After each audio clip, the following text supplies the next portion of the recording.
Ambalma actuel média flebaro malikono maliko kamana ke je fanfanga fulibe obey abisimila actuel média ka jabarani sanfait bi dimanche juin kalo le temps anani samba fla ani mugan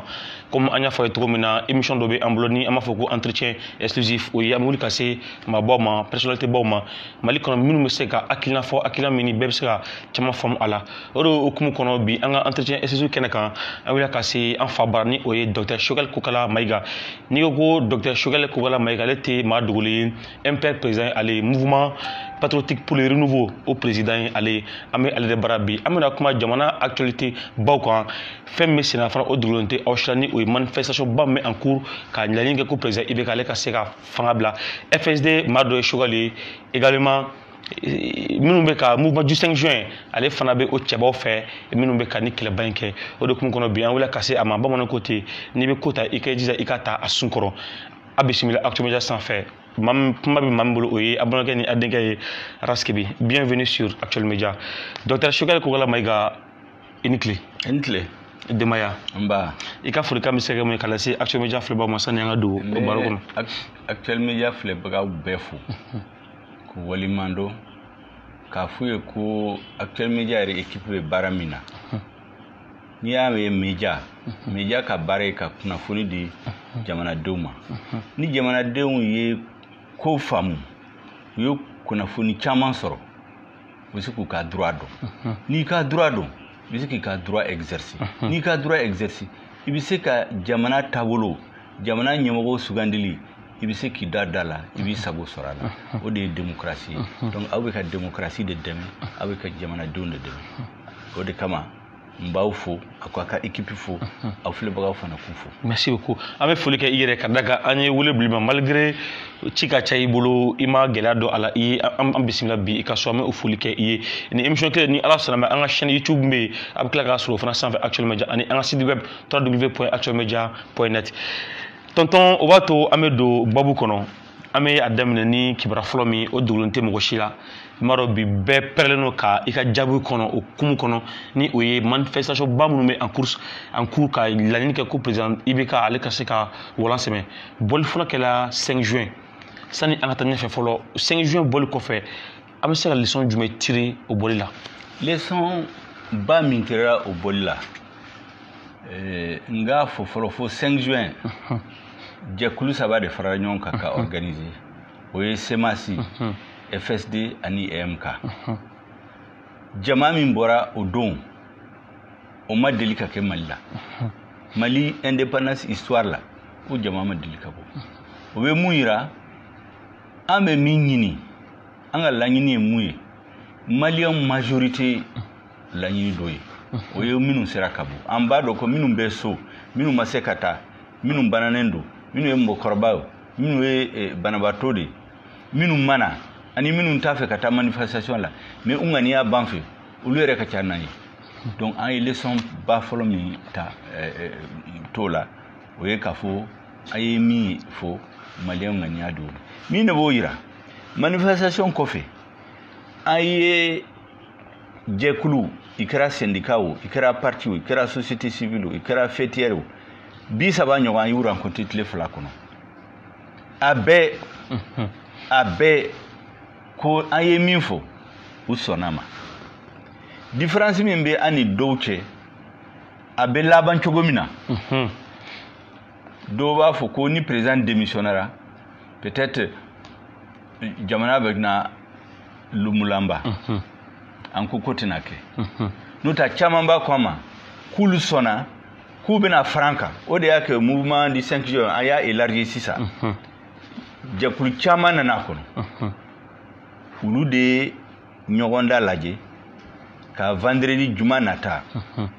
juin kalo 19 19 juin 2020 à 14h ni juma jiginna bɛɛ ka ɲɔgɔn sɔrɔ place de l'indépendance la ka yira tuguni ko min kɛra 5 juin o mɔgɔw hakɛ min bɛna bɔ o ka tɛmɛ o kan tuguni ka yira président de la république la k'a ka maliyɛnw lamɛn maliyɛnw de ye fanga d'a ma ni maliyɛnw ko k'u u tɛ se ka fanga in to a bolo a kan k'u lamɛn bɛɛ nafa b'o de la ale yɛrɛ ka nafa b'o de la jamana nafa b'o de la jɛkulu ninnu fana nafa b'o de la parce que an bɛ min ɲini min bɛ ka kɛ Mali la a y'a sɛbɛn k'a fɔ an tɛ segin a kan lakana école corruption fɛn bɛɛ an tɛ segin o kan mɔgɔw nana conclusion la ko pour que o bɛɛ an ka se ka solution sɔrɔ a la fo président ka fanga bila maliyɛndenw ka bɛ taa sira min kan ka taa sira kura ta donc o de ye an ka laɲini ye an bɛ wele bila ka taa bɛɛ ye vendredi 19 juin bɛɛ ka bɔ ka caya ka yira président la tuguni ko maliyɛn b'a fɛ a ka walan sɛmɛ ne ɲɛna a b'o kɛ n'a m'a kɛ ça veut dire ka taa ka jamanadenw lamɛn. D'accord, tonton b'a to an bɛ taa walan sɛmɛli la pourquoi président ka walan sɛmɛ mun na ka fanga bila ka da kan a ka fanga tɔ ye san 3 ɲɔgɔn ye. mɔgɔw ye analyse ba de kɛ an ye papier minnu sɛbɛn n bɛ segin kuma barikama minnu bɛ papier minnu na an ye minnu sɛbɛn mɔgɔw bɛ Ibrahim Boubacar Keïta élu don min na 2013 ale bɛ sigi don min na gouverneur kun bɛ Kidal préfet kun bɛ Kidal administration kun bɛ Kidal mɔgɔw kun b'a fɛ k'a ɲini ka sira sɔrɔ ka kɛlɛ in ban kuma kun b'o de kan a ye papier sɔrɔ min ye accord préliminaire de Ouagadougou kuma 3 de bɛ accord in na ko an ka président élu ale élira a filanan n'ale ka gouvernement kura sigira kalo 2 kɔnɔ a kan ka négociation kɛ ni rebelle minnu ye marifa ta Mali contre la a sabanan rebelle kan ka désarmer et cantonner a y'o de sɔrɔ ka administration to Kidal bi bina Mali tɛ Kidal tamasiyɛn mars kalo 4 premier ministre taara Kidal u y'i ban ko Mali drapeau tɛ wuli mars kalo tile 4 mars 2020 a taara u y'i ban Mali drapeau ka wuli a sɔnna ma ale yɛrɛ ka lakana sa sécurité ou ko Mali soldat suta ka sécurité assurée premier ministre Bou Sissé fo rebelle de soldats su de b'a ka sécurité assurée ayo a tonama Mali soldats su minnu taara u taara k'u taara Kidal en réalité u bɛ cour dɔ kɔnɔ u tɛ taa yɔrɔ si ku cantonné quoi cantonné kɛlɛminɛnw t'u bolo foyi k'a b'u rencontrer hali o ma se ka ko ye délégation de bɔ ka taa rencontrer donc Mali drapeau tɛ yɔrɔ min na lakana tɛ yɔrɔ min na Mali soldats tɛ yɔrɔ min na an nana dɔn jɛ fanga dɔ bɛ yen minnu ka soldats bɛ yen u ka justice bɛ yen u ka kaso bɛ yen u bɛ sanu bɔ production donc i n'a fɔ Mali état dɔ bɛ yen min tɛ Mali ye mais mɔgɔ bɛ ka ta don min na 2013 u y'a ta parce que ale de y'a fɔ ko n'a ye fanga ta k'a bɛ Mali hɔrɔnya segin a ma ko Mali bɛna tɛ kelen n'aw hakili b'a la ale kun dira ka discours dɔ kɛ ko ATT dɛsɛra 2008 ko ATT dégage an bɛ min ɲini bi fo manasa bɛɛ k'a fɔ k'an mango fo ale de y'a fɔ ATT ko ATT dégage ko ATT cessé ko ATT dɛsɛra ko a tɛ se ka jamana ta mais o y'a sɔrɔ a jamana ma tiɲɛ ka se nin yɔrɔ la donc tiɲɛli kɛra kɔrɔnfɛ tɛ Mali bolo a tuguni Kidal Gao Tombouctou u tɛ yen maintenant min juguyara n'a bɛ yen kɛlɛ nana centre la Mopti k'a kɛ siyako ye mɔgɔw bɛ ka ɲɔgɔn faga don o don fo a sera yɔrɔ dɔ la bi bi na région si tɛ yen ni district de Bamako tɛ yen district de Bamako kɔfɛ lakanabaliya tɛ yɔrɔ min na région si tɛ yen donc a bɛ ka juguya ka taa don o don ka taa don o don donc ale nana ka bana min furakɛ a ma sira sɔrɔ a la fɛn wɛrɛ nana far'o kan ale bɛna don min na mɔgɔw b'a fɔ ko Mali école kun tiɲɛna mais école kun bɛ yen bi école tɛ Mali la k'a sɔrɔ olu ni l'école karamɔgɔ bilala ɲɔgɔn na parce que olu de ye décret ta janvier février 2018 o y'a sɔrɔ élection surunyana ka dɔ fara l'école karamɔgɔ ka sara kan c'est comme k'i k'u nɛgɛn dɔɔni u ka vote ye vote kɔfɛ u nana fɔ ko wari t'u bolo u bɛ o kɛlɛ la donc école tɛ jamana kɔnɔ article 39 lakana tɛ yen école tɛ yen ayiwa sisan n'i ye jateminɛ kɛ ale yɛrɛ y'a fɔ a ye fanga ta don min na a ko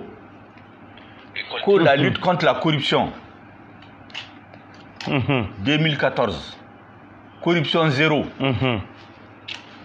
corruption bɛ yɔrɔ min na bi ne tɛ n da don a la aw bɛɛ b'a dɔn bien sûr Mali souveraineté c'est-à-dire Mali hɔrɔnya yɛrɛ mɔgɔ ɲɛna a bɔra Mali kan sa mɔgɔ wɛrɛ bɛ kuma Mali tɔgɔ la décision min bɛ Mali concerné a bɛ taa yɔrɔ wɛrɛ la donc n'i y'o bɛ fara ɲɔgɔn kan mɔgɔw hakili la ni élection nana i y'a dɔn ni démocratie la ni hali ni ka baara ma ɲɛ ni élection sera yɔrɔ dɔ la ni ko sera yɔrɔ dɔ u bɛ élection de kɛ ni élection kɛra ni ka baara ɲɛna i bɛ to fanga la ni ka baara ma ɲɛ jamanadenw bɛ voter k'i bɔ yen o de ye démocratie an nana min ye 2018 min kɛra n tɛ segin o kan opposition ko k'ale ma sɔn a ka élection ma mankan wulila fo an nana ye mɔgɔw bɛ ka ɲɔgɔn faga jɔngo don Ogo Sago kɛra don min na mars 2019 an ye hakili jagaba an ko n'an man jan tɔ yɛrɛ la an bɛ to ka IBK kɛlɛ Mali yɛrɛ bɛ na tunu donc an b'a kɛ cogo min na sisan an ka kɛlɛ min bɛ an ni IBK cɛ an k'a bila an ka fara kan Maliɲɛnw ka kɛ kuma kelen a b'a fɔ ko union sacrée parce que an b'a dɔn communauté internationale a b'a fɔ k'a b'an dɛmɛ mais min b'a jukɔrɔ an b'a dɔn mouvement arméw bɛ yen gɛlɛya bɛ jamana kɔnɔ gɛlɛya bɛ diɲɛ bɛɛ la terrorisme bɛ yɔrɔ bɛɛ la donc n'an ma fara ɲɔgɔn kan n'an tora sama-samali la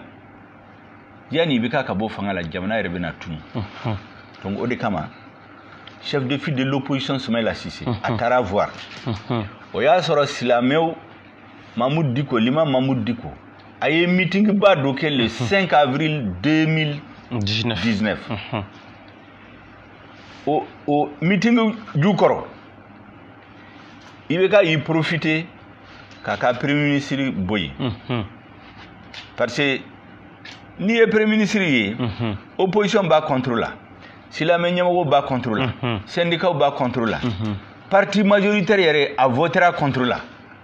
mɔgɔ si tɛ se k'a fɔ ko IBK kun t'a ju kɔrɔ donc u ye premier ministre bɔ yen a ko Soumaïla taara fɛ a ko Soumaïla ma k'ale b'a fɛ Maliɲɛnw ka fara ɲɔgɔn kan k'a b'a yɛrɛ ɲini o de fɔra an ye k'a b'a yɛrɛ ɲini sisan k'ale bɛ k'a yɛrɛ ɲini sisan a min fɔ Soumaïla Cissé u ka hakili jagabɔ u kana fɔ a ye n'an bɛnna min kan u bɛ se ka hakili jagabɔ kɛ ka Mali sauver an nana gafe dɔ dilan o gafe in kumaba minnu b'a la fɔ n k'u fɔ Maliɲɛnw k'a dɔn parce que kuma caman fɔra a ma foyi u ka faamu an ye min sɛbɛn gafe in kɔnɔ a fɔlɔ-fɔlɔ tubabu b'a fɔ ko exposé des motifs c'est-à-dire kun min na an bɛ kɛlɛ bila ka contestation bila ka n'a fara IBK kan mun na an ko an b'o kɛ parce que Mali menacelen don accord politique i bɛ fɔ o de fɔ wa oui n b'o de fɔ parce que o ye min fɔ Maliɲɛnw ye nkalon don dɛ o de kama ne ko accord politique o ye escroquerie de parce que an kumana min kan ani u taara min yira Maliɲɛnw la o tɛ kelen an ko introduction ko sisan an bɛ revendication ninnu bɛɛ bila ka fara IBK kan walasi Mali kana tunu donc mɔgɔ si tɛna fɔ ko an farala kan parce que an bɛ place de ɲini n'a y'o faamu n'ale y'o faamu an bɛ fara ɲɔgɔn kan n'an fara ɲɔgɔn kan sisan bɛɛ bɛna fɔ k'an b'an ka président dɛmɛ mais o dɛmɛ kɔnɔ f'ale fana ka yɛlɛma don a ka baara kɛcogo la ale ye premier ministre 5 bila a ye ministre de la défense 5 bila a ye gouvernement 5 bila ça veut dire que problème tɛ premier ministre problème tɛ gouvernement problème tɛ foyi problème ye ale de ye donc an ko k'an bɛna dɛmɛ ka dɛmɛ cogo di dɛmɛ fɔlɔ an ko accord d'Alger Maliɲɛnw caman ba dalen t'a la u sikalen don a la ko accord in bɛna Mali tila donc pour que ka Maliɲɛnw hakili sigi an ka sɛbɛn gafe in na ko sisan IBK filɛ nin ye Mali président bɛɛ sɔnn'a ma n'u farala kan accord in application la foyi tɛna kɛ tuguni min bɛna ka Mali tila a kɛra bi a kɛra sini a kɛra sini kɛra a kɛra waati wɛrɛ a tɛ baara si tɛ kɛ tuguni min bɛna min laban ye ka Mali tila a ka sɛbɛn jeliya kɔnɔ bɛɛ k'a dɔn u ko k'u tɛ sɔn a ka sɛbɛn nin cogo la jo baara foyi tɛ na min bɛ se ka Mali tila o sɛbɛn accord politique kɔnɔ u ko k'u tɛ sɔn u ka sɛbɛn a la bon Mali tilali kun ka di olu ye quoi n t'a dɔn mais u ko k'u tɛ sɛbɛn a y'o sɛbɛn kɛ Soumaïla de mission de an ka équipe dɔ ma a y'o sɛbɛn k'ala u ko k'an k'o bɔ a la an ko an b'o bɔ a la mun na o de bɛ maliyɛn rassurer k'an nana fara e kan sisan an y'an tɛgɛ di ɲɔgɔn ma k'an ɲɛsin minnu b'a fɛ ka Mali tila u ko k'u tɛ sɔn o ka sɛbɛn accord la an ko fana k'an bɛna fara kan sisan ka Mali sauver an mana place kama an mana foyi la u ko k'o tɛ sɛbɛn k'a ka sɛbɛn ko parce que terrorisme bɛ Mali la grève ka ca jamana bɛ lumbolamba la o de kama an nana fara kan donc manifestation ni fɛn bɛɛ ka jɔ an ko ko a ka fɔ o de an na kun an ko non grève ye droit constitutionnel an tɛ se k'a fɔ k'a tɛ kɛ terroriste fana bɛ yɔrɔ bɛɛ la an ka fara ɲɔgɔn kan k'a kɛlɛ ko k'u tɛ sɔn ko président de y'a ye ko gɛlɛya bɛ jamana kɔnɔ a ye jamanadenw wele ka baara kɛ n'u ye donc u y'a bɔ yen u ye nin sɛbɛn kɔnɔ a sabanan an ko n'an farala ɲɔgɔn kan sisan il faut que gouvernement ka priorité fɔlɔ a ka baara fɔlɔ a ka sɛbɛn ko lakana de kan ka sinsin jamana lakana ka segin ka na tant que lakana mana il se ka réformer il se ka jamana réformer jamana min t'i bolo e ka gouverneur tɛ Kidal ni gouverneur bɛ yen est ce que u b'a dɔn gouverneur min bɛ Kidal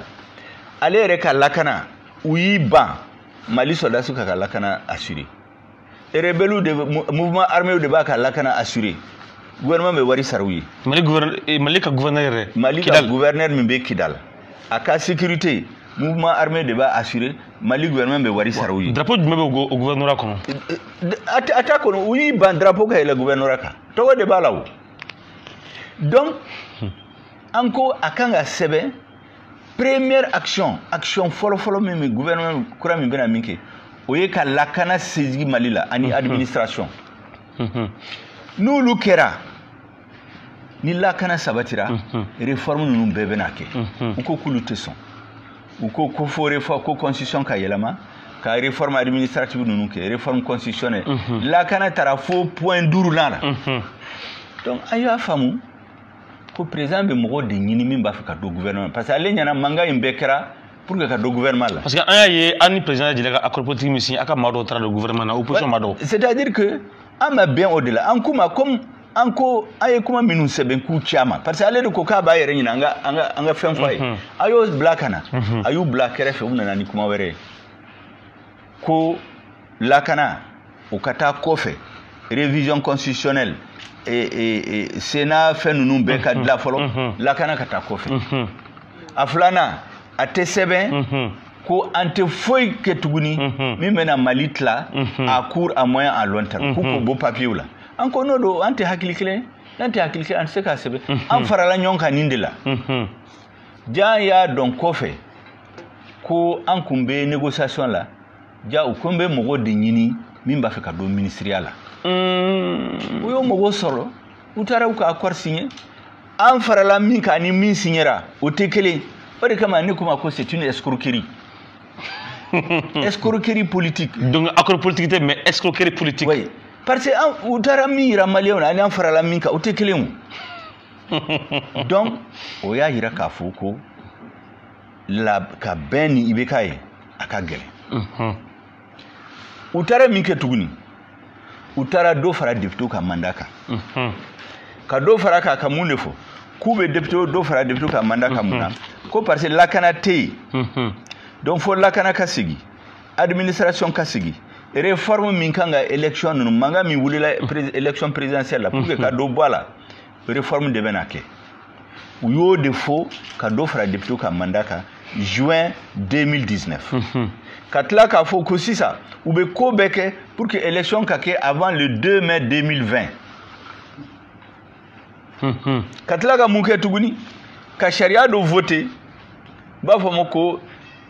la charte d'entente nationale ko rebelles ye minnu ye tiɲɛni kɛ minnu ye fagali kɛ min ye ko bɛɛ kɛ kɔrɔn fɛ ko Mali yafar'u ma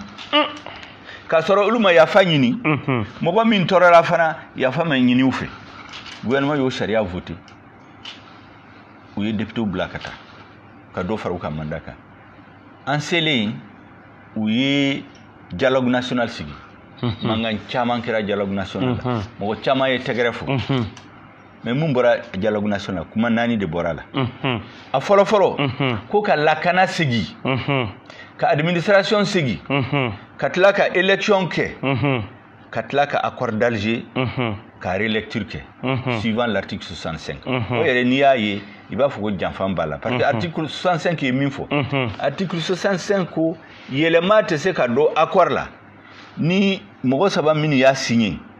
Mali mouvement armé ninnu n'u bɛɛ ma bɛn a kan ça veut dire que droit de veto b'u bolo n'u ko k'u tɛ sɔn min ma yɛlɛma se ka don a la mais u y'o di malien ma dɔrɔn comme kɔngɔ bɛ minnu la u bɛ kolo dɔ d'i ma i ye ɲɛna ko sogo de dir'i ma donc bɛɛ ye tɛgɛrɛ fo k'a sɔrɔ u t'a dɔn min bɛ article 65 in la mais o bɛɛ la kabini dialogue banna mɔgɔ si ma accord révision ko kuma fɔ tuguni lakana juguyara ka taa non lakanabaliya juguyara administration ma sigi yɔrɔ si la hali soldats bɛ yɔrɔ min na u seginna ka na élection fana suɲɛna donc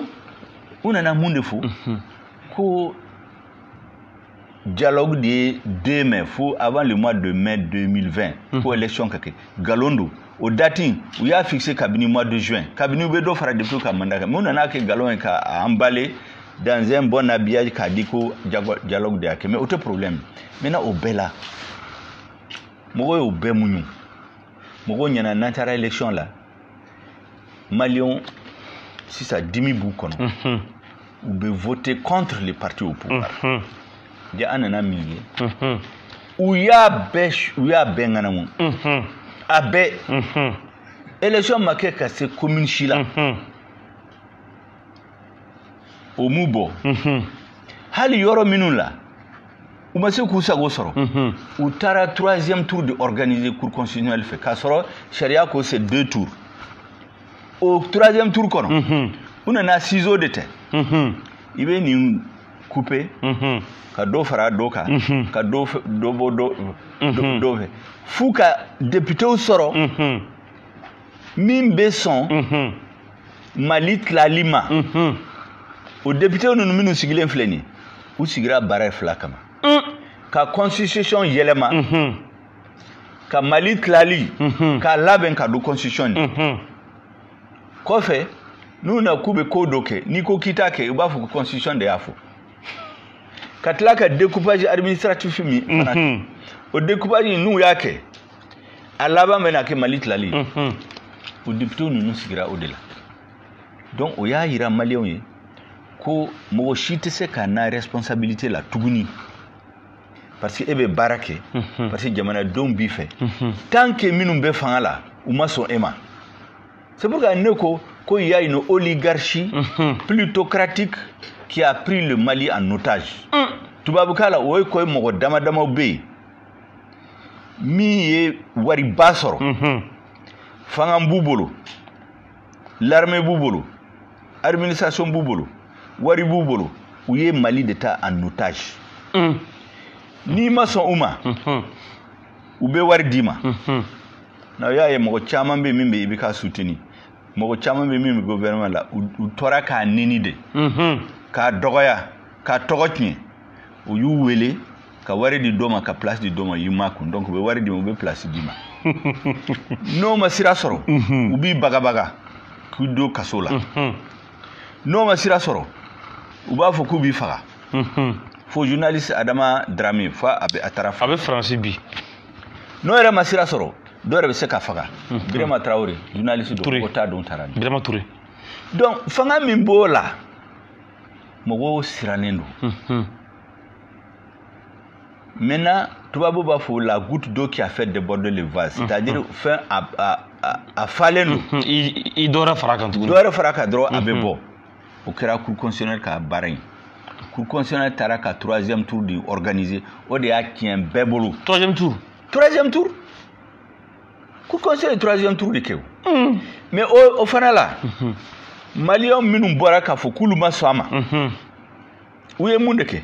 où il y a force spéciale antiterroriste. Force spéciale antiterroriste, force assez moins. Où il y a soldats, ni gendarmes, ni policiers, où il y a de la spécialement. Kata terroriste ou faga. Où il y a de la faire comme des terroriste de fagali kama. Terroriste de fagali kama. Où il y a d'état. Kata nous ici kaso. Sikaso ka bora kulu mason. Cour constitutionnelle kan ka vote juin 3e tour la kadi mo werema. Utara ka manifester. Police B, gendarmerie B, garde B, au lieu ka uluka maintien d'ordre ke. Ouye forces armées, force spéciale antiterroriste. Ulu de bo Bamako. Kata mugu ci sikaso kawla. Ulu mu sikaso terroriste be sikaso idea. Ube terroriste be jamana. Be uba do mais ube sikaso de terroriste. Utara ubi sikaso population. Ouye mi rana tuguni. Mogo ni bi yere nege. Ka fo fangayin. Avec ce que ce dialogue ma et bi yere nege. Parce que force terroriste intara ka sikaso ka terroriser. Pour que ton nous be kastra. Voilà. Mais il y a que ni de façon très intelligente. Na il y a de forces antiterroristes nous ulu de la fagale de kama. Donc ni que cette sera yoromina ibesa ubulu de vision you formé au delà. Mais na ya sikaso minu jogina ou baisse les membres inférieurs. Ou c'est un noubolo. Donc marfa be se ka mogo faga chienkele uma marfa ci o yorola abe dugumadi. Oye ka mogo terroriser ou kasira. Mais ukana ça. Ouais. Anya bolo reni siun. Ayo analyser. Spécialiste ou bambolo mi analyser. Oye ka ira sikaso ka la ni malien tola. Mogo mo na wulanga fanga contre ay minke sikaso ambo de kala. Aywa ni tora la fana amse ki faga. Ayo fam donc on en a à don hakila ko sisa koni. Itise ka manifester. Ni fanga e bara juguke. Ni élection na iseka yelama douala hali ni hadama donko kute somalien voterie ou bien na cour constitutionnelle la ka boshila ni bora ka fo kita son fana ou bi faka donc mogo ko fangante fanga démocratique tuguni ambe boka ka taka bo fangala malien ku yereta ka fanga were sigi do ba fo ko pour kan ko ka démissionner manasa ya ka communiquer doke ko de la ye hakli ayo hakli jigi ibe ka ya fo sisa ya ko ATT dégage 2008 dégage ka o takaboy dio o te démissionner o ko takaboy est-ce que vous ibe ka mine ka do ka sala est-ce que ya fo ko ibe ka te démocratie donc anga la nine moué si ça président ka famo jamana don ulu de abla fangala 2013 o jamana don kelen ya fo sisa ku akabo fangala parce que na ambesira minka sisa nan toro siraka yani sansaba yani akabo fangala en tout cas ni yele machima do kola abe laban domina lebe ta dron malibi churu digen kono ala kan kishoma donc en bas ko de bali o de ku mobilisation aka famu aka fangambla ko ka teken kuma ko histoire kono ne tout cité sisa yoro chamambe uye président Jagwa aye fangambla ka soraka manda maba kawo make malila fana 91 président Moussa Traoré il était à 3 mois de la fin de son mandat il était à 2 jours de son congrès minkanga multipartisme déclaré ou be kumbadon ma fo population mais à papier pour menyemo ko bolo clefla multipartisme ka déclaré kalo saba aka manda kaba wila ka ka bo fangala ama bo fangala abura fangana mais keli kera en taux de fait c'est ça 2012 a chama mba foko parce que sanogo nunde coup d'état ke ko de yake mali digen kono galon fi mi mali bla digen kono sanogo nunu me coup d'état ke domina oga soro agel hok we bogo faga ti saleti bina kidal kumbe ka kidal encerclé donc u kumbe kana sanogo ne fanganta domina mi mali bla digen kono oye fladi atete fleni atete kumba aka manda tora dogo kundama dama ka manda ka atete kumbe se ka focale se démissionner an b'a dɔn ko jamana baw dɔ bɛ kumi y'a fɔ ATT kana démissionner an b'i dɛmɛ k'i bila fanga la an b'o kalama en tout cas ne b'o kalama ATT kuma ayi n'aw ye n bila fanga nin cogo la peut-être kɛlɛ wɛrɛ bɛna mun Mali la tiɲɛni bɛna kɛ Mali la ne t'a fɛ tiɲɛni ka kɛ Mali la n bɛ n ka démission rendu maliyɛn k'u yɛrɛ organiser o tɛ fɔ mais ATT y'o kɛ o mais comme a tɛ fanga la a ka kuma ɲuman tɛ fɔ o n'ATT kun y'a fɔ k'ale tɛ sɔn jamanabaw dɔ bɛ yen min y'a fɔ k'u b'a dɛmɛ k'a lasigi fanga la mais a ko k'a tɛ se k'o kɛ ko parce que mankan bɛna wuli a la tuguni tiɲɛni bɛna kɛ mɔgɔ t'a dɔn a bɛ laban cogo min donc ale bɛ démission di minnu ye fanga ta u ka se ka jamana organiser Mali bilala dingɛ kɔnɔ mun na parce que minnu ye fanga ta jeunes de don u tɛ politique ɲɛ dɔn politiciens damadɔw de taara u fariw kan k'u hakili sɔn k'u bila homme politique la u ye politique ɲɛmɔgɔw bɛɛ minɛ k'u don kaso la kasɔdasi ɲɛmɔgɔw bɛɛ minɛ k'u don kaso la déstructurer la chaîne de commandement déstructurer l'autorité politique a laban kɛra mun ye tuguni Afrique de l'Ouest président CEDEAO président Segi u ye avion ta k'u bɛnna olu n'olu ka kuma ka faamu min de bɛ Mali la politique mɔgɔw dɔ taara ka denmisɛnninw su k'u bila ka taa aéroport la ko président ninnu kana jigin k'u lamalo u seginnen de u ye réunion kɛ k'u sisa k'a sera yɔrɔ dɔ la k'u b'a yira minnu ye fanga ta k'olu ta ye Mali olu ta tɛ Mali ye o de la u ye embargo ta contre le Mali o y'a sɔrɔ chaîne de commandement fana u ye sɔrɔdasi ɲɛmɔgɔ caman minɛ chaîne de commandement cira o de nani ka Mali bila dingɛ kɔnɔ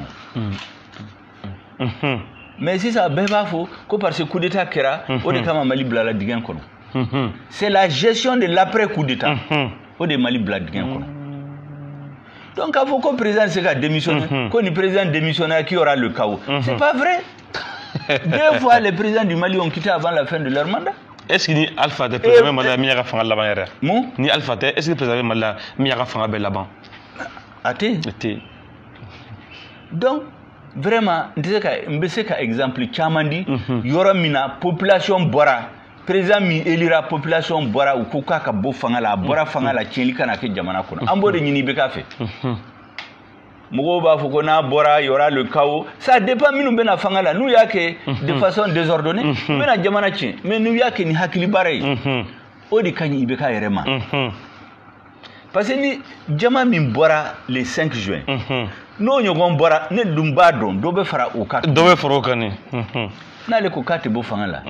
ça veut dire a tɛ jamanadenw lamɛn bien sûr et Mamadou Diko y'a fɔ o don k'a b'a deli a ka jamanadenw lamɛn président n'i ma jamanadenw lamɛn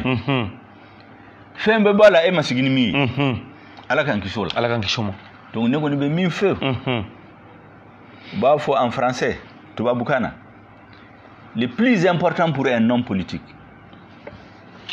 c'est pas la façon dont tu viens au pouvoir mais comment tu quittes le pouvoir fangantigi jamanatigi importance ba ye mina nafa bɛ min na e bɛ bɔ fanga la don min na e bɔra cogo di i bɔtɔ fanga la o de ka kɛ i na togo fanga la ni bɔtɔ kɛra tiɲɛni ani ka jamana détruire hali n'i ye baara ɲuman kɛ jamanadenw bɛ ɲin'a kɔ u b'a fɔ ko i ka bɔ daba fɛ walima i ka bɔ dadenni fɛ ne kɔni bɛ min ɲini président fɛ a ka maliyɛnw lamɛn a tɔ bɛɛ b'ale yɛrɛ bolo a ka maliyɛnw lamɛn a kana fɔ k'u kumana o ye fu de ye comme a b'a kɛ cogo min kɔrɔlen en tout cas ne kɔni hakilina ye min ye ni mɔgɔ b'a kɛrɛfɛ min bɛ conseil d'a ma a ka jamanadenw lamɛn et puis n'a ye fɛn dɔ kɔlɔsi mankan wulela a mɛnna a ma mɔgɔ si wele hali sisan a ma jaabi fana di a ma jaabi jalen ni mɔgɔ si ma sigi ka kuma c'est comme a b'a fɔ ko o ye fu de ye bi an ɲɛ b'a la au conseil islamique maaw tun bɛ a baara ani société civile maa dɔw tun bɛ yen olu ka ko ɲɛ bɛ cogo di ni min bɛ bɔ a la an nana dɔn mais ne ye haut conseil islamique ka vidéo dɔ ye u ka ɲɛma u ye kuma minnu fɔ vidéo in la ani an ye kuma minnu fɔ o ye kelen ye conclusion de tɛ kelen olu ko an ko président ka bɔ fanga la olu ko président ka bɔ fanga la kɔni k'olu ma sɔn o ma o dɔrɔn de bɛ an bɔ ɲɔgɔn na bon nta do min de bena bu ka rencontre la mais Haut Conseil ani société civile ulu ma fo ko aka bo fanga la minum ba contre la ale ni ulu de kanga kuma wo Haut Conseil ni to ni nta contre la wo na ni ulu kuma na bon kuma mata yoroshiu mata yoroshi kon donc ne be se ko min fo d'accord mais mon père est-ce que mo chan fana ba fo ko ni kele pour que système ka fali il n'a faut tiene minu fola ko o ka fali mais ko président kanata mais la ni me abolo o ka exiger o ka ke mais président to fanga na ma femme c'est-à-dire do ba fo ko akana fo ko président ka fanga bla mais la ni minu be ka ke tiene minu be ka fo aka ulu glan abe fa ka bara mi ga ko ke mais ka to fanga na mais aw hakili tala Premier ministre Marta Tamli a bora fanga la domi aye 7 dodla muna bara te ka nyema pour que aller se kato premier ministre la aye démission randi afara premier ministre were nana mogo nyena ko benadla ale fana ale tayre jugwera parce que ale de kawatira aye kidale reperdi msamara premier ministre were nana be ko chakarabado anana sisa ko benadla mudubu anana tien kana fo centre la udala kana ni premier ministre were a continuer ka juga kana fo segu bubi Abdoulaye Idrissa Magi udala kana ni premier ministre were o de yana be juga parce que quel centre la mo ka nyogon faga ka chaya ogo sago nun kara ka watili o bubi o de yake marché kera le 5 avril Otara premier nana bubu fagali madabla centre tienli continue a jugala ere le fana clair e kon nana jo donc ka ministre fallait ka premier ministre fallait mo ya e ko te solution l'armée kono sanduru kono ministre de la défense duru chef d'état-major woro fo dondo la ko chef d'état-major doma ko min kera ne ta fi ko yetuguni non kake anyon chaman kera fo mo bala donc mo na conclusion là quand il y a problème président yere tse ka jamana mara chogo ata bolo atese mo minu mbise ka ke uta kere fa tuweli ni nana ni ba fe ka ke chogo adola mugo dama ube mba fu ko mimbe oligarchie oligarchie membre nulu maçon hali ni ba ka barke ubi boy mona ni mo were mimi se ka usago ni malika intérêt do ayaye utesra kelena donc o de yake note ibe ka jugu alere personnellement ajugu te en tout cas ni ko na ajugu te ne la ajugu ya te ina jela ka barake ka teme andi la ka barke mba bonya fana on korake do en be barake na non en réalité aujourd'hui il y a le choix entre le Mali et les amitiés, les parentés, les intérêts. Mali be yoro kele, il va faire Mali sauver, ou bien il ka nafa be fanga la, il balma ou bala, il ka moko bala, il va faire koulou de sauver. Ou des situations mimbe c'est ça. Mamoud Diko, ne kumba kerefe. Aye famille fondation nous rencontrer. Aye diplomate nous rencontrer. Aye monde fouy. Akuma ko sisa. Ko sera yoro mina. Ibeka côté tuni noti ni ale ni mogo min ka suru nyogon la ale ni on politique min ka suru nyogon la ka teme ibeka ka o temalla sirfike nyoro sirfike ni ibeka ka suru nyogon la chomina o politique nyamogo shite malla o ka suru nyogon la ka sero no lu yere sisa ina fo juru de bukana parce que olu de ya fo malien wi olu de campagne ke olu de ibeka deme aka sigi fangala to malien yere ba fo sisa ay président Minsigan kuna avec un jamana ci donc ulu yere aujourd'hui ils ont le choix entre le peuple d'un côté et entre une famille, un homme et son régime d'un côté. Pour le peuple ka côté ta note ibika juwe ashito ibika enafa ka ile ibika efembe kai mais bibina problème est mi alete se ka to ibika ko kamali to kata dian kono o des problèmes ambe en tout cas ne koni ne ka kuma doye nta do ni mo go rebi baka jugo ya be mina ne koni te mbado mamudi ko fanate et puis anga jekulni Mokushima kon fo ki be ka juguya balela M5 RFP Mokushima wuli ka fo ki be ka ere juguya bal mogo ko jamana be mara chogo mina ko be ka tese aka fangambla na yoke ne ko ni hakilla na icheni wo cheni ke malion be na nyina a chaman ko mais na malame fo a kera chogo ya dola dimi be na fara malion dimi be chaya ala kan kishola ne ko ni be conseil mindama en tant que petit frère en tant que non politique ne be histoire dont ya kalan ya famu ko sera yoromina jama min be ka fara nyon ka dongo do ka fangambla akulame mali na fa bodela alere na fa bodela minum be manifestation non ke lu fana na fa bodela mais ka foko manifestation imbe ke dron alaba ube dabla ube place ni wari bidi mo damadama uba dabla no kera hali na kera ta abseka sumaya kalu damadama me abena wuli tuguni ametola faka se yoromina mo shite ka fo de la tuguni ala kan kishola mais est-ce que dans ka foko ni tamon ma président ga fo capable ne hakilina foye diko ya terke shirfike ya faye ale ya fo ka faye yu hakilina foye mogo minum be bo min bora le 5 juin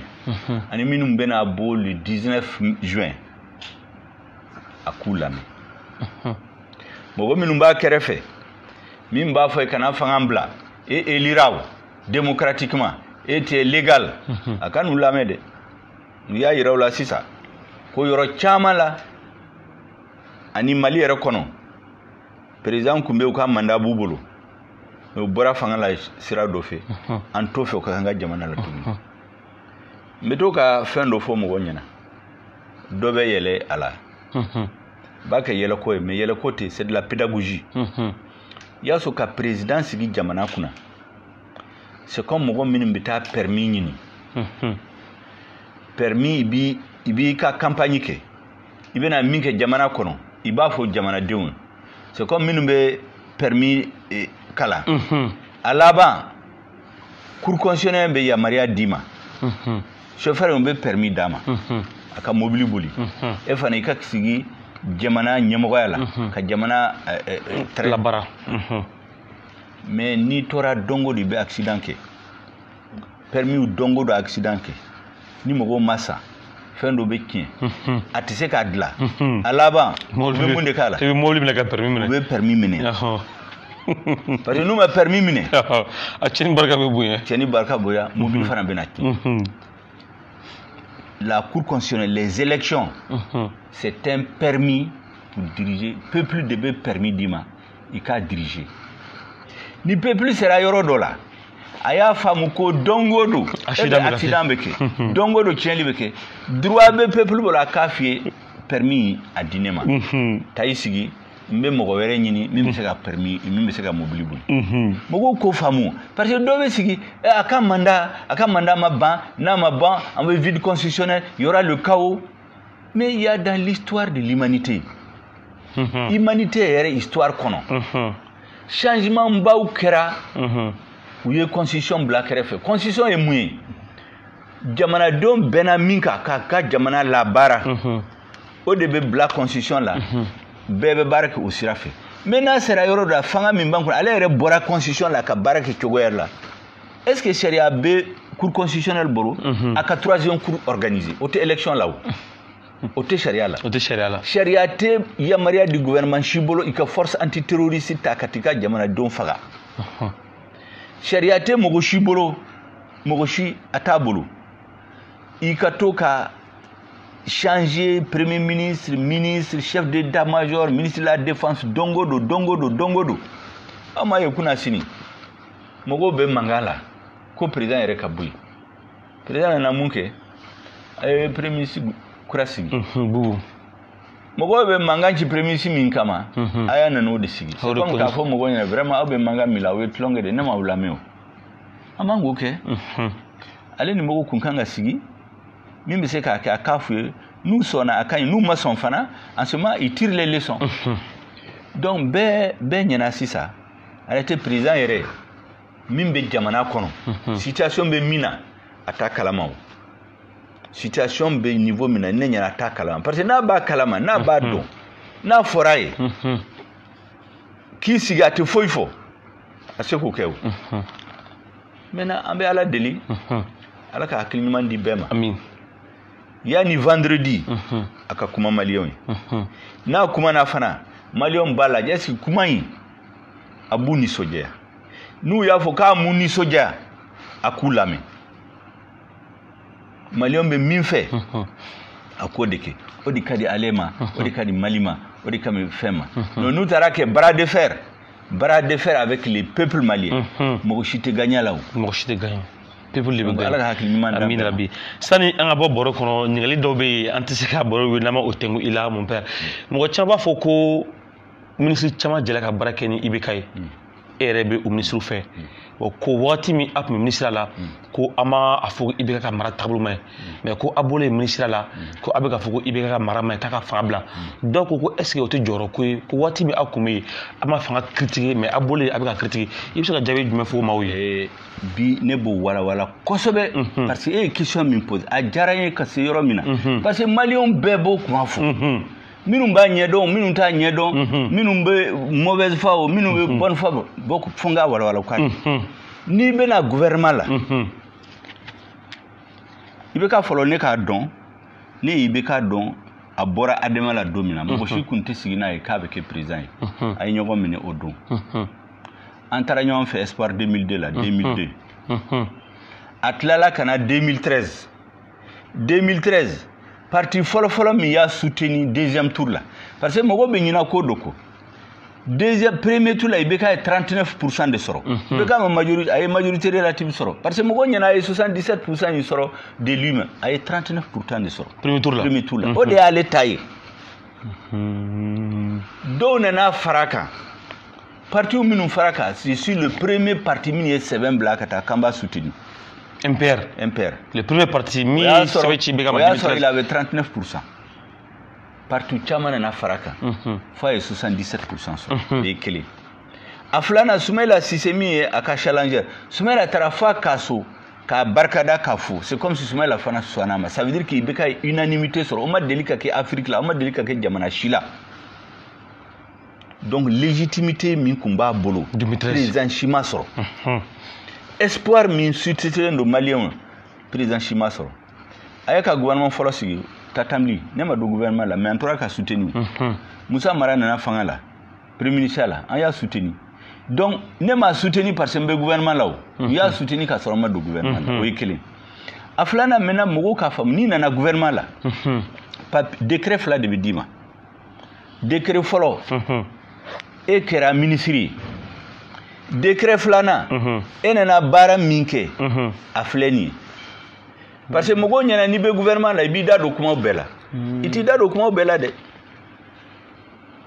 ni président ma ɲininkali kɛ e fɛ hali conseil des ministres la mɔgɔw tɛ kuma ta comme ça o ni ministre n'a ka ko fɔ o b'a sɔrɔ ale ni président ni premier ministre bɛnna kan n'a y'a ka dossier présenté ni président b'a fɛ a bɛ ɲininkali k'a fɔ jɔn de b'a fɛ k'i da don kuma in la n'i b'a fɛ i b'i da don a la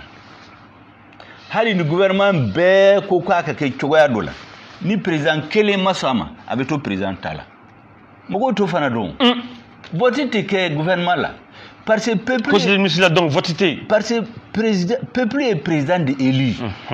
ministre y'a ka baarakɛlaw de ye donc ni kuma nana ale de bɛ ɲininkali kɛ baarakɛlaw fɛ ne ka baarakɛla in par exemple a ye kuma in fɔ aw hakilina ye mun ye a la n'a ma ɲininkali k'a fɔ aw tɛ se k'aw da don a la n'a y'i da don a la fana n'i ye min fɔ n'a bɛ fɛ a bɛ sɔn a ma n'a tɛ sɔn a tɛ sɔn a ma a bɛ to ale de ta la fo mɔgɔw k'o faamu donc gouvernement ye décision minnu ta o tɛ k'a fɔ ko ministre tɔ ninnu bɛɛ sɔnna a ma o ye kelen a filanan problème ba min bɛ Mali la o ye lakanabaliya de lakana ko kuma a ma deli ka kɛ gouvernement kɔnɔ ne ye gouvernement kɛ a tɛ tɛ tile la i y'a kɛ i bɛ kɛ tile la les questions de défense et de sécurité a kuma tɛ fɔ gouvernement kɔnɔ jamais mogo to fana famu abe to président naka ministre de la défense, ministre de la sécurité ani chef d'état-major. Ça se comprend d'ailleurs. Question stratégique jamana shila atena fo benyina. Donc ante fendwala ibe espérer dron abe foko par exemple nous ba faka wari voter ka di sordasma abe se ka hakilna foy fala mais kele mina minum besa mogo be barake chogomina ate fo conseil des ministres là de donc fo mogo ko fam asabana emuye ne fleni ne na gouvernement là ministre de la communication porte-parole du gouvernement oye ka communication sirata ani gouvernement bena kuma minunka et de bou lase malioma ka neto porte-parole yala ni kuma baunana ni gouvernement est min dla min fo mbo sebe mbeta premier ministre fait en ben la folo na ka gele abe aba fo président fana ka soma nous be sonama ne betla ka kuma ne ga bar tugo yini porte-parole dama torola min beta kuma telo pam yu gen ne ta te goyo ne ni premier ministre be kuma ka président haklinado nous lui mi ya mariadi o de be fo o porte-parole maintenant ministre de la communication est sirala ne na le o min de fonga barkela wi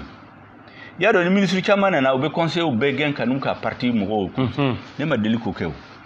ne ministre yake atete la ye ministre yake ibekatila absaka cadre beni ne ma cadre si changer nga ministère dans le secrétariat général ni ya donc etc barala ou bien il faut tout que mbiboy mais moi je changer j'ai fait 5 ans avec ATT le secrétaire général le conseiller yo deke avec Ibeka maintenant ni ne faut là ou bien ya do quitter ces barala monsieur qui boy donc yanga conseiller ni kuma ko ya le cabinet politique sharia kono ni ministre nana il ka chargé de mission il ka chef de cabinet il ka secrétaire ou beta ni tara kura ou bena ministre kura fait au quoi fait atonu nema maga ulla Uyus la si nkuma sisa nena neba fo yenba fe baraka ki tugumina ambe baraka dossier sabadeka dossier foro oye dossier qui incarne la continuité de l'état, c'est-à-dire dossier bawdo be oye état ka dossier de gouvernement chaman temena mse ku nyanabo ayu blanyengu do ne bse ka minyanabo lambo nyanabo dossier flana emwe président mi elira an ya ka barakelaw de aye lahidu minta maliyan wi ka ba barake ye anga domaine la ay lahidu jumen de ta ayu bla table sans fait anga baraflana bekeni asabana oye ne reka initiative ni hakina e min soro ni e min kanga ke mi se ka dla ka ira premier ministre la uko ahon kuma susa dossier juman de bi uko ne mako le dossier de la haute autorité de la communication de Haki. Ko kabini 92 akuma besena sharia te kabo 92 fo 2015 sans joli do sans mugani ko an yo dossier ta kalo woro kono an ya dla sharia votera mugo nomera usigra fana ona na soro radio minu be ko radio privé min be fréquence ni a chaman be abe san worobo san du yuka demande ke utte ka fréquence soro parce que fika wari sara fika yurgu ke ube ika mo bawdo be o ka intervention ke yu be wele yu ngani afoyi ngonga conseil ma demande minu nana fo 2011 ayu be labo nkumo asisa amba ki tugumina comme fréquence ka dogo amba laje par ordre d'arrivée minu yen ka demande ke fréquence minu be ambi du ulde ma folo abese ku benya radio fitini radio fitio chama be abte ni ngali kulfe kasoro do e san durke san woroke wari be nyinu fe do 5 millions 6 millions ku foite sara yuka demande signé le kelen ya dubem ngo minu ma fréquence soro fréquence minu be ambeti réorganiser nous réorganiser ambeta de awma gelate mo shi soro tuni abte ga ngali ku be dossier sabana e mui dossier sabana oye l'essor gouvernement est ka journal ananaye pour que l'essor kabo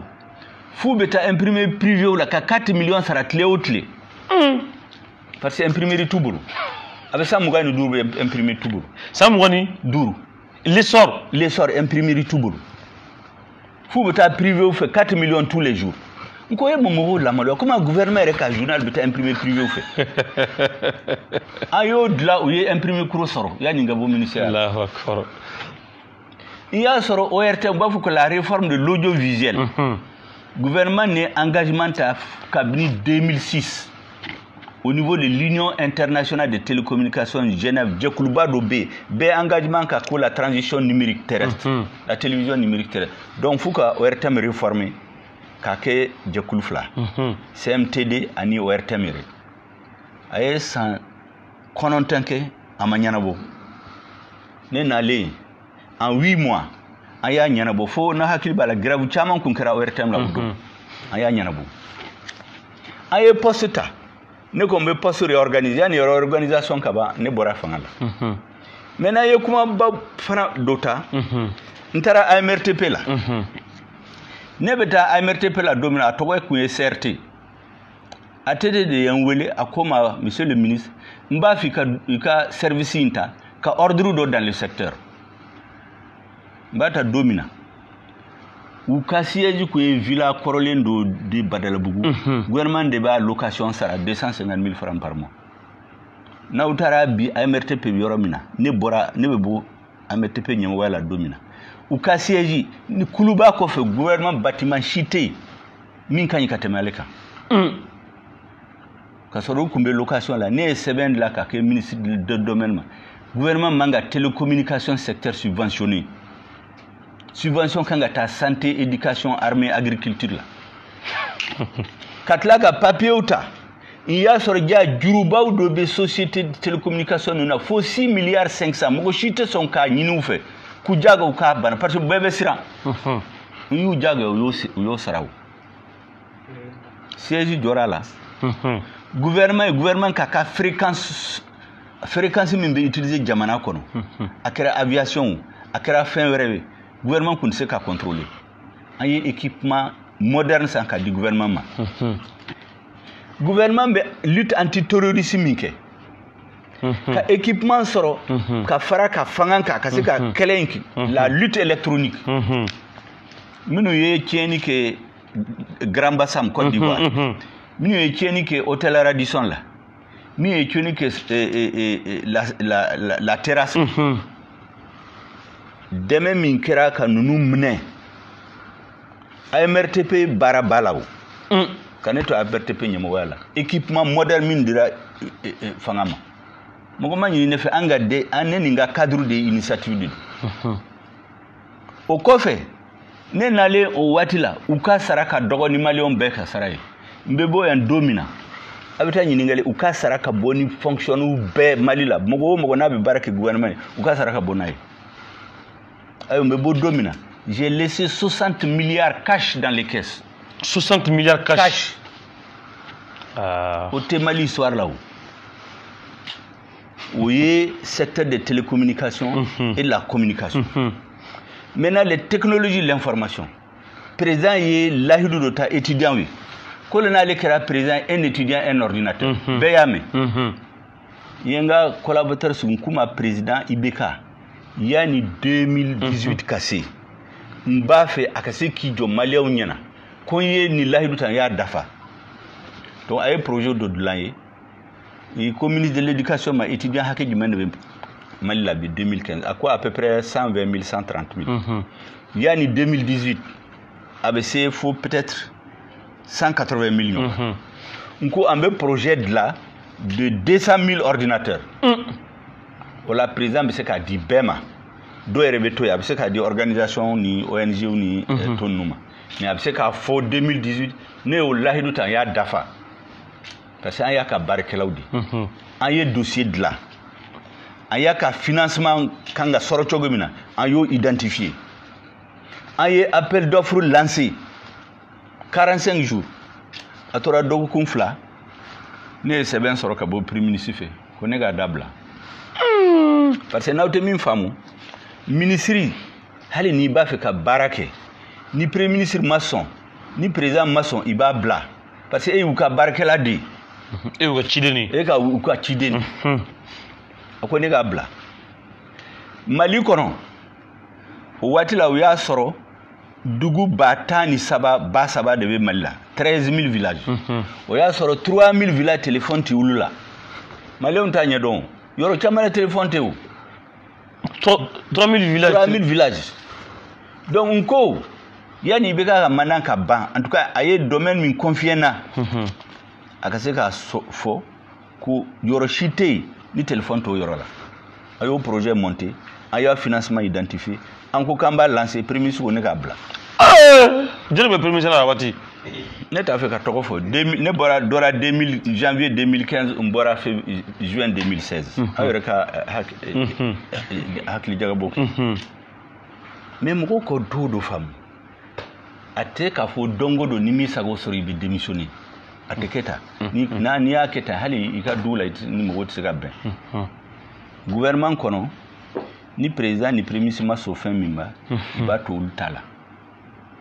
fo n'a sera yɔrɔ min na e yɛrɛ b'a dɔn sisan a bɔra baarakɛyɔrɔ la a kɛra question de conscience ka ne to ministériel la ils ont envoyé 4 fois le contrôle général d'État siɲɛ 4 contrôle général d'État ka taa ne ka gestion sɛgɛsɛgɛ fo a tɛ i bɔlen kɔfɛ ka ne to gouvernement la fo ne y'a fɔ don dɔ la n'aw dalen tɛ ne la a ye ne bɔ yen mais don o don contrôle général d'État siɲɛ 4 ka ne to ministériel la an ye organe dɔ créé le centre d'information gouvernementale ko SIGMA o ye ministre ka baarakɛminɛnw de décret talen président ko k'u ka bɔ ne fɛ ka taa n'a ye premier ministre fɛ donc o la an nana faamu qu'en réalité u ye ne nati gouvernement la ka baara kɛ mais baara min bɛ se ka tɔgɔ di ne ma u tɛ sɔn a ma a filanan u taara lajɛ ni ne ma yuruguyurugu kɛ n'o kun sera o dossier din de kun bɛ mara ka ne tɛ chantage kɛ ne la mais o bɛɛ ne y'a mun donc u b'o kɛ mɔgɔ tɔw fana na quoi u t'a kɛ mɔgɔ si la i tɛ ministre si ye Mali la min b'a fɔ k'a to ministère la k'o ye contrôle général d'État bila ka taa ale fɛ siɲɛ 4 mais u y'o kɛ e la u y'a kɛ ne la ne y'a muɲu bɛn ko contrat ni n ka parti ye an to baara la an ko IBK ko ka gɛlɛya bolo an k'a dɛmɛ an tɛna mankan kɛ a ka mandat la fo a sera yɔrɔ dɔ la fo n ko maliyɛnw k'a faamu an farala ɲɔgɔn kan min na don dɔ la an sigilen bɛ yen u nana ni papier dɔ ye ko gouvernement ni mouvement armé ninnu de bɛnna u ye bɛnkan dɔ dilan min ma yira mɔgɔ si la premier ministre ni ministre 2 de bɛnna kan ani mouvement armé ka mun de dilan ko région du nord Gao Tumutu Kidal ko maliyɛnw ye mɔgɔ minnu élu k'u bila jama kunna conseil de région conseil de cercle k'u b'olu bɔ yen u b'u disu mouvement armé de bɛna tɔgɔ di ale ni gouvernement de bɛnbɛn ka mɔgɔw bila k'u bila cercle ni région kunna ko papier ta ka taa n'a ye fo conseil de sécurité la ka taa valider ya wala n kuma ko ne kɔni tɛ se ka muɲu tuguni n kuma rebelle ye marifa ta ka fanga ta u ma sɔrɔ par les armes u taara négociation u ma sɔrɔ aw bɛna fanga d'u ma ju kɔrɔ table ju kɔrɔ et puis droit jumɛn de b'aw bolo ka Gao Tumutu Kidal u ye mɔgɔ minnu sigi k'u bɔ yen mouvement armé de bɛna mɔgɔw nommer pour que aw taa kɛ région tɔ ninnu la n kuma o ye janfa de an bɛ ka Mali janfa i ye nin fɔ u ye tan n y'o fɔ u ye janfa de don ayiwa ne ye gouvernement ka kuma lase n tɛ t'o fɔ télé la n t'a fɔ sini n t'a fɔ bi aw bɛ se ka min kɛ a ye ne bɔ gouvernement la tonton i bɛ segin nin yɔrɔnin kan pour que mɔgɔw k'a faamu hali sisan mɔgɔw k'a faamu n ko sera yɔrɔ dɔ la an farala ɲɔgɔn la kun min na u ye contrôle ninnu bɛɛ kɛ k'an lasiran u nana ni papier dɔ ye ko kɔrɔn fɛ Tombouctou Gao Kidal ko population ye mɔgɔ minnu élu conseil de région conseil de cercle k'u b'olu dissous mouvement armé de bɛna bureau kɔnɔ olu ni ministres de bɛ bɛn ka mɔgɔw tɔgɔ di olu de bɛ bila région ni cercle kunna ko papier ta ka taa n'a ye fo conseil de sécurité la ka taa valider ya ka n'a fɔ ko gouvernement de y'a dilan kuma ko ne kɔni t'o la ko e ka taa botere la ko fɔ n ko man kuti t'a fɔ a bɛ se ka min kɛ a ye n bɔ gouvernement la o don ale ye n seere n ye n ka parti ɲɛmɔgɔba wele vice président u y'u wele nin so in kɔnɔ n k'u ma ko ne tɛ se ka to nin gouvernement la tuguni parce que u bɛ janfa de la u bɛ ka maliyɛnw janfa mais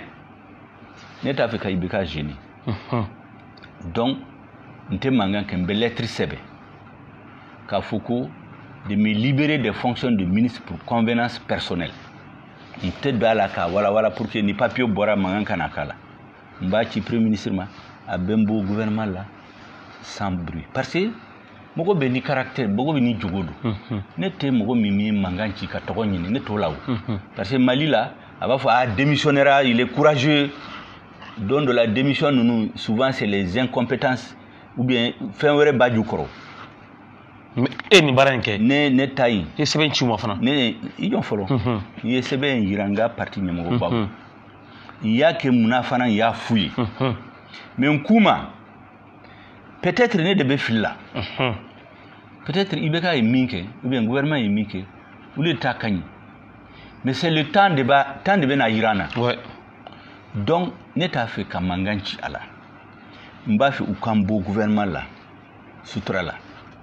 donc lettre in c'est un samedi n k'u ma ko lundi ne bɛ taa di premier ministre ma cɛkɔrɔba dɔ tun bɛ yan a bɔra yan a ma mɛ aw sigilen bɛ da la a tun bɛ yan a ko ne ma n den n'i t'a fɛ ka IBK gêner n'i t'a fɛ mankan ka bɔ a la ka na lettre in bila ka taa ni lettre in taara cogo o cogo a bɛna dɔn e ka to dɔgɔkun kelen dɔgɔkun fila e ye min fɔ anw ye ni tiɲɛ de don u tɛ se ka baara kɛ nin ye olu yɛrɛ b'i bɔ yen an tɛ bɛɛ bɛ lafiya sɔrɔ yanni dɔgɔkun fila n'u m'i bɔ yen i b'i ka lettre bila an y'a to olu de t'a la parce que cɛkɔrɔbaw don n ka parti vice président de président d'honneur don an bɔra réunion la samedi mercredi ala barika la premier ministre ye n wele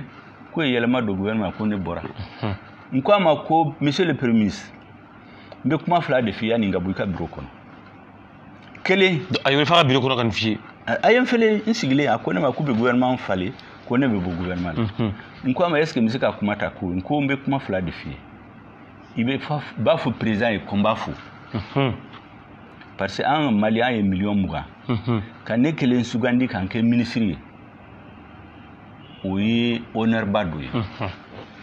ayiwa ne ye n seko kɛ pour que ale ka mandat ka se réussite ministre e nana e bɛ taa e mɔgɔ dɔ remplacer fana bɛ remplacer donc a ka président fo o la n ko yɛrɛ ye premier ministre e ye n wele ka baara kɛ e kɛrɛfɛ n b'i fo k'i waleɲuman dɔn ka e fana fo e ye n bonya ala k'i bonya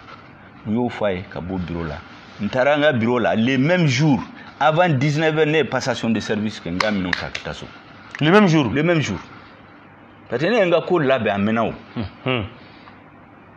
ne bɔra gouvernement la nin cogoya de la le 7 juillet 2016 ka bɔ le 7 juillet 2016 fo campagne wulila 2018 ne ma IBK critique i ye san fila kɛ n ko hɔrɔnya kɔnɔ n se ka gouvernement critique peut-être parce que a bɛ se ka kɛ ne de bɛ fili la o n'a ka mandat banna o y'a sɔrɔ ko ɲɛna n bɛ makun mais an sera élection la don min na 2018 n ko n bɛ ka candidat ye e bɛ fɔ n ka fɔ maliyɛnw ye pour que ne bɛ kɛ candidat ye contre lui n tɛ se ka makun i tɛ se k'i makun kuma tɛmɛ et puis dɔ bɛ to k'a fɔ n ye ko e kɛra ka ministre ye pour que e bɛ bila contre la mais ale mɛ kɛ Alpha ka premier ministre pendant 6 ans ale mɛ bila Alpha ka candidat contre la Macky Sall filɛ nin ye ale kun mɛ Wade ka ministre premier ministre président de l'Assemblée ale m'i bila vote contre la ale ma Wade débattu ya Franci Macron kun ye conseiller de Hollande fɛ k'a kɛ ministre ye ale mɛ bila Hollande contre la fo a ye Hollande sɛgɛ fo Hollande ye sira la a ma candidature yɛrɛ kɛ et Burkina Rock Christian Marcabore Blaise ye 120 ni wolonwula kɛ a ye 120 ni wɔɔrɔ k'a fɛ ka kɛ ministre des finances premier ministre président de l'Assemblée u bilala ɲɔgɔn na kalo dama dama yani Blaise ka bi parce que u ma bɛn ko dɔ la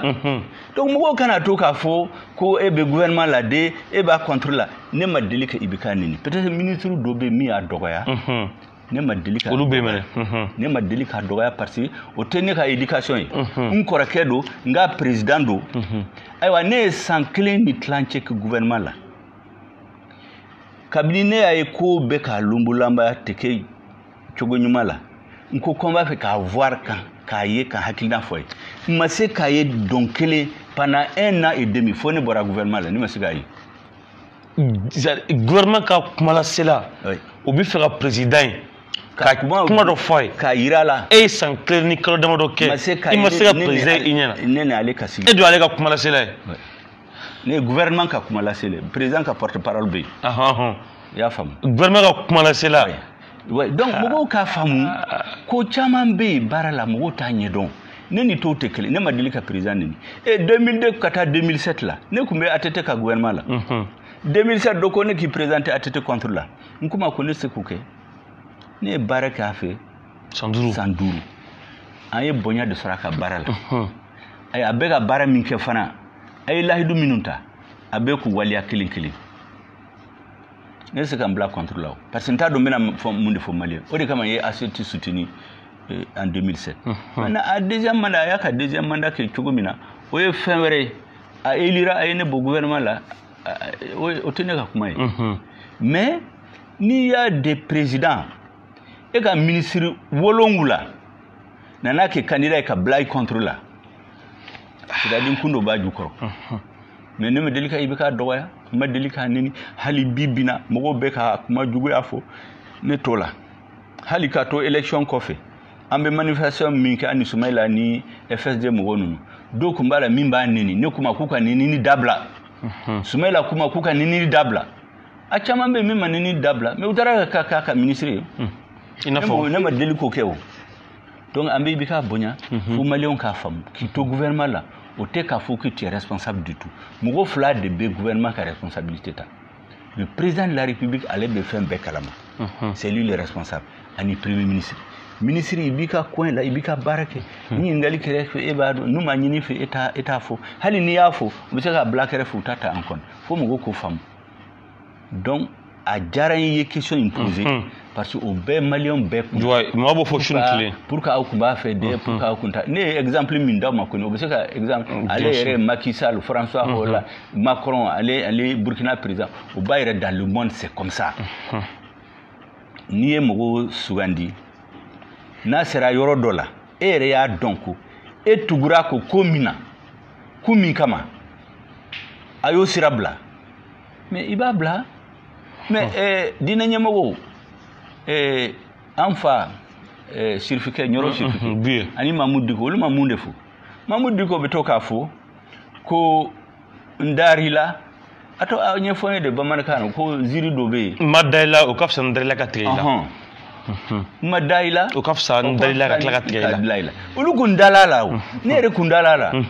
mais a sera yɔrɔ dɔ la i y'a ye ko an tɛ se ka to yen o de y'an bila opposition la n'o tɛ ne t'a contre la ne t'a somɔgɔw contre la ne tɛ foyi ne tɛ juguya si fɛ ale fɛ hali crise min filɛ nin ye ne b'a ɲini Ala fɛ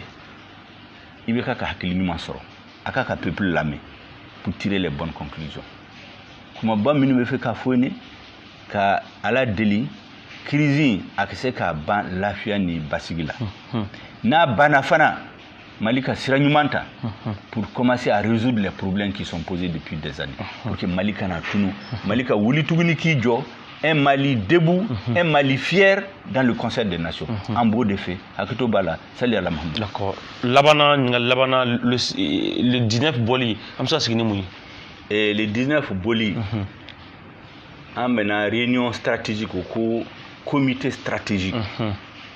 o kɔrɔ ye ko min bɛna kɛ le 19 ko yɛrɛ min bɛ kɛ 19 o comité stratégique bɛna a dilan